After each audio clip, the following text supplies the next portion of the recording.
everyone. Just wanted to touch base with everyone, and I hope you're not freezing like I am right now. It's very very cold outside, so I'm trying to stay as warm as I can. You can see I have my jacket on indoors, but I hope everyone is staying warm and is doing well. I wanted to just talk with everyone a little bit today about some common experiences that people tend to have, when they first come into therapy. So this might be directed more at those of you who maybe haven't seen a therapist before, and you're maybe a little unsure about what to expect, or maybe you've been to therapy before and had a not so good experience. So I kind of like to tell people about kind of how I approach therapy.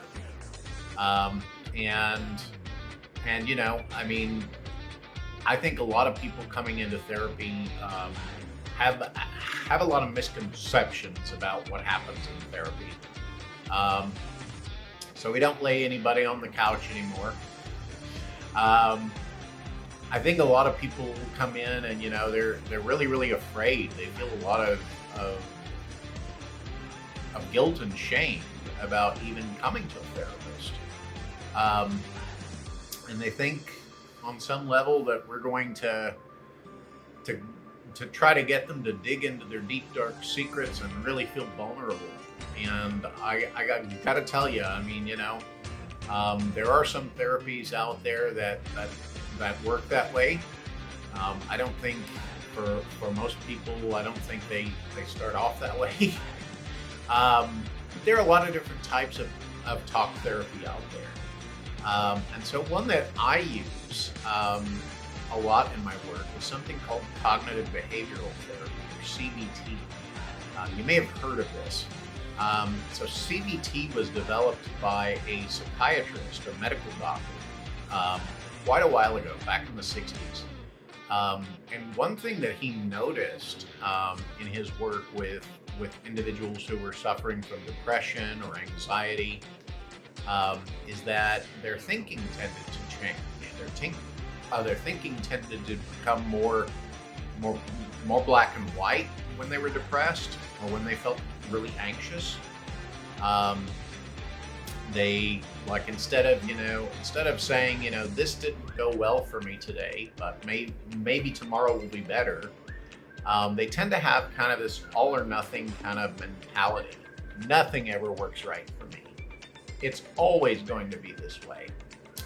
And so kind of what we do in cognitive therapy is we kind of help the individual identify some of those unhelpful thoughts, those very absolutistic, all or nothing kinds of thoughts that keep them stuck in depression and anxiety. And we help them really look at, how is telling myself this, that nothing will ever get better, that things will always be this way. What impact do those thoughts have on the way I feel, my mood, and consequently my behavior, or what it is that I do? One thing that very commonly I hear from individuals who've been dealing with depression is that they stop really doing the things that they enjoyed doing before. They stop interacting with people. They don't socialize. And so, I think for most clients, I tend to start with them at the behavioral level. I wonder what it would be like if you were to take one day and just go experiment with this behavior that you used to do. And so we kind of process, together when they do that, we kind of process how that affected their feeling, and maybe even how it affected their thinking.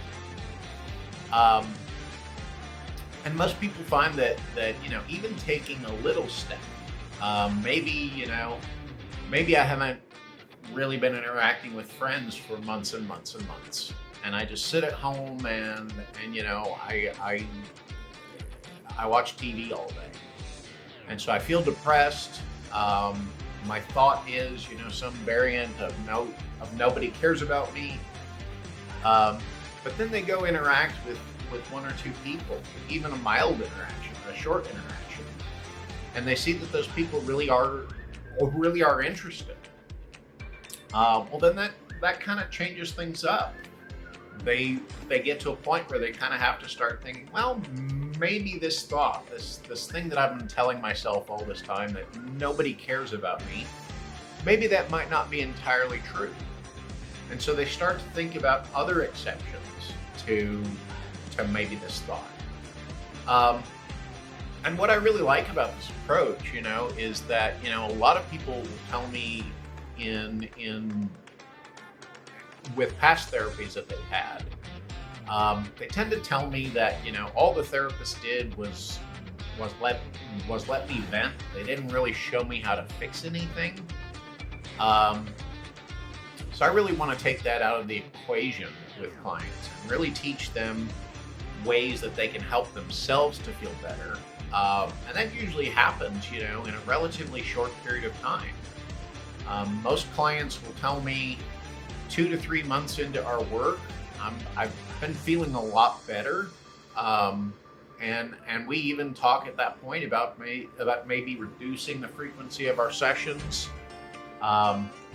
And sometimes they feel ready just to wrap up therapy altogether. I don't think therapy is necessarily something that people need to do indefinitely. Now, with that said, I would also say that cognitive therapy is a great therapy, but it's not appropriate for every situation. I personally believe as a therapist that no two people are exactly alike. So sometimes, I use more of an eclectic approach. I use a lot of stuff from cognitive therapy, but there are other types of therapies that I incorporate into our work too, just depending on the client and what the client needs, what feels most comfortable to them.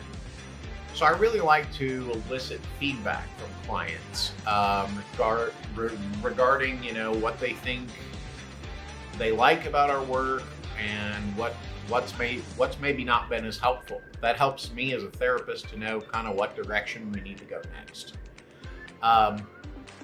But I'd highly encourage you, if you have any feelings of apprehension about therapy, if you have any feelings of guilt in maybe seeking out therapy, I always ask clients a question like, would you wait until a physical health problem got so bad to go to the doctor? And they usually tell me, no, of course not. I think therapy can be helpful even if, we're not having an active problem at the time. It can be a way to prevent problems. So I really like to encourage that. I always tell the people that I work with, my clients, that I've been doing this for 11 years now, and I haven't damaged anybody yet. I mean, most people even come back. So, so you'll come out of this in one piece. Please, if you have any questions about the therapy process, feel free to visit me online at briansharpcounseling.com. You can also reach out to me via email with any questions you have. My email is Brian, BRIAN, at mindfulvisioncounseling.com. I'd be happy to talk with you. And please, if you like my videos, feel free to leave me a like and subscribe to the channel. Be sure to comment below. I'd be very interested to know your thoughts. And I look forward to hopefully meeting with you. You guys take care and stay warm, okay? Bye for now.